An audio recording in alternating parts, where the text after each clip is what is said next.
My name is Lorenzo Chavez, and this is my story of hope.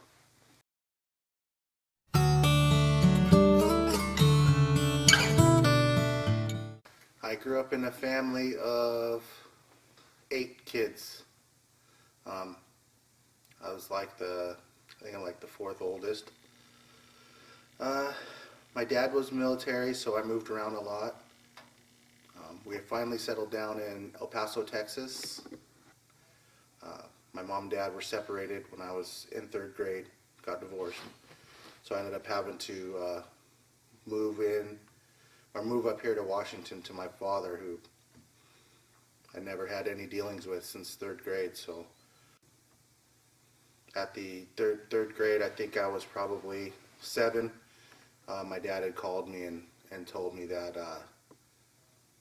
he had found a new family, he had gotten a new family, and that I was no longer a part of that family.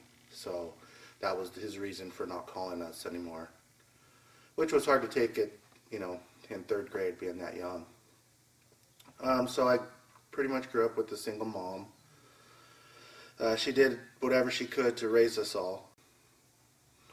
I think one of my hardest times was we went into a Cub Scouts, and when you get your Bobcat badge, it's like your first thing you get, and it's the thing is to have the father with the son and hold the son upside down while the Scoutmaster pins your Cub pin on you. And I remember standing up in front of the auditorium with all the other boys standing with their father, and I didn't have one there. I was standing by myself, and I could see my mom sitting over in the audience, and she seen me, and she was just bawling. And the Scoutmaster said, "Is your dad here?" And I said, "My dad's not here." And the gentleman walked over and he goes, "I'll hold him upside down." And he held me upside down, which was really scary because it was a perfect stranger holding me upside down. I just didn't want him to drop me.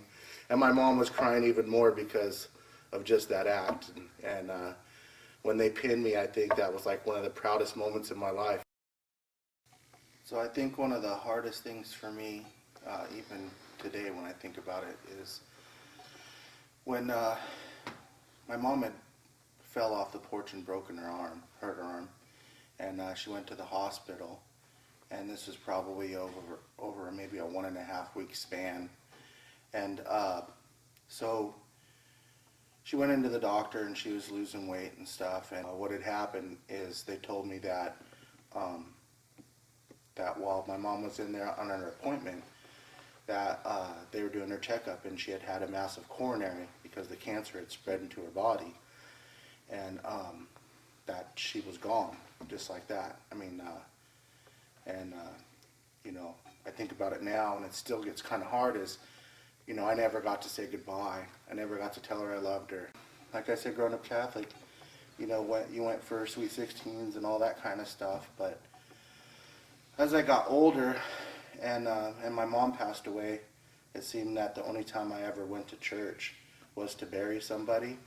So for me, church and pain in my life went hand in hand. So I kind of ventured away and steered away from the church because of all that pain.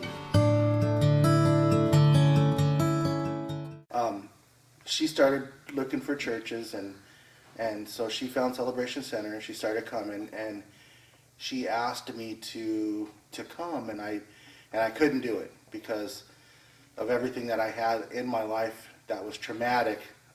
I just didn't want to go. I walked through the doors, and I'm like, okay, we're at one of these places again. And I looked over, and there was snacks, so I was at least staying for 10 minutes. And I sat down, and I kind of sat in the back row, and here comes this pastor comes in, and he started talking, and I said it was football season, and he started talking about football, and then he started going on about his favorite team being the Dallas Cowboys. And I'm like, okay, I like this place now. I can stay. At least the pastor's okay anyways because he likes Cowboys fan. So I hung out, and I went through it. And then after that, I just got hooked and started coming to Celebration Center. And now I usually sit in the front row or the second row behind. The thing I like being about a dad is the dependency of 2 little boys, and just being able to watch them grow and be there. So for me, the best part of being a dad is is just those two kids. Oh, and plus you can make the kids Cowboys fans, whether they like it or not.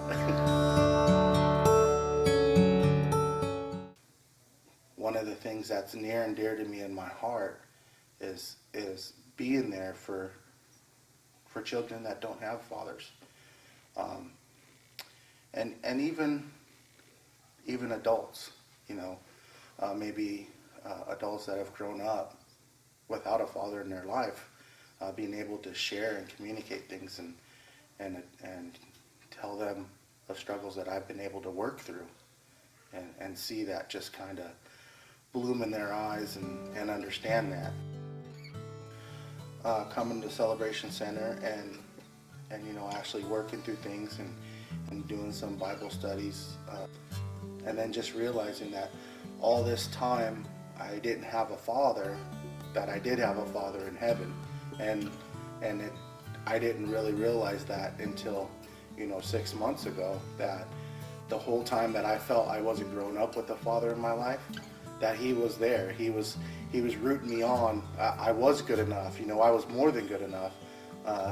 Everything I did, my walking and my graduation, my dad never saw it, but my true father in heaven did. So all those dreams and accomplishments and goals that I had, I was sharing that with my father. He may have not been in a physical form on my side or by my side, but he was there through the whole thing, tough times, good times.